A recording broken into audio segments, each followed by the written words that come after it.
everybody, it's Margo here at My Favorite Quilt Store, and I'm here with Linzy. How you doing today, Linzy? I'm good, how are you? Good, thanks. What did you bring us to show us? Well, this is my most difficult quilt yet, but Okay. it was pretty easy. It's actually a beginner quilt, but it's the most challenging one I've done yet. Okay, that sounds good. I'm glad you're challenging yourself. I'm glad. So okay, I used Berry Market fabrics from Riley Blake. okay. I just Beautiful. loved the colors, and the pattern really made them pop too. But the pattern that I used was by Moonkin Stitchery. It's called Wild Blooms. It's a free pattern. It's not on our website, but it is a free pattern available out there. Okay. It's got a ton of different sizes, and it calls for the Creative Grids ruler, but she gives you a template, which is what I used. I would recommend buying the ruler. Okay. I think What did you make your template out of? So I used this, and then I cut it out with the backing of a layer cake. Oh, okay. All right. So you made it out of a stronger piece of cardboard, Yes. so that you had an actual, like, almost a size. So Yeah. I find that when I do that, though, sometimes I like run over it a little bit, and then you run over it a little bit more, you run over it a little more. So what you can do is use that and put your ruler down on top of it Oh, that'd be to a good make idea. sure that you're not going to run over it at all, so that you have a straight edge to Yes. to sew against.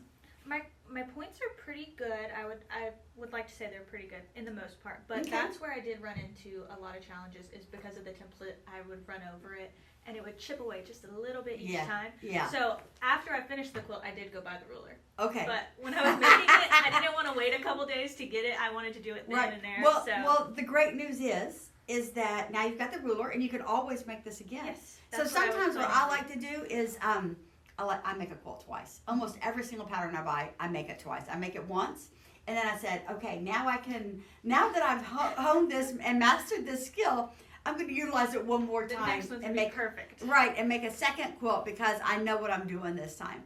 You know, and that's the one nice thing about it. And now the second one's going to go together faster. So this is my first fully completed quilt. So Okay. top, back, binding, all the things. I have a bunch of quilt tops, but Okay. they haven't been But they haven't been completed. quilted. I mean, I've only been quilting, maybe 2 months-ish? Okay. All right.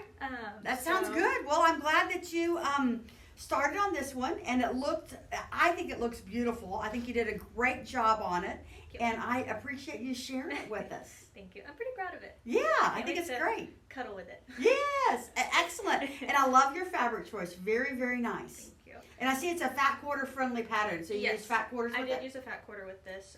A fat quarter bundle and then some solid backing? Yep. Some solid background? Yes, Solid solid background. background, just plain white. And then you use the beautiful floral. That's what I would have picked Yeah. for the backing too. Is I a got our beautiful last floral. 4 yards. I got lucky. Yeah. So I was so happy because Yeah. we have the other ones, and I didn't love the pink, With it, yeah. and I thought the lighter blue was just too light, Okay. and so I got lucky, and we had just enough. Good. I'm glad. So Well, the one good thing about Riley Blake is that we always reorder the fabric again and again and again because they keep it on hand for a little bit of time, and we were able to reorder it again. So hopefully we'll get some of this beautiful print Hope back so. in. All right. Well, thanks so much for sharing. Happy sewing, everyone. Have a great day.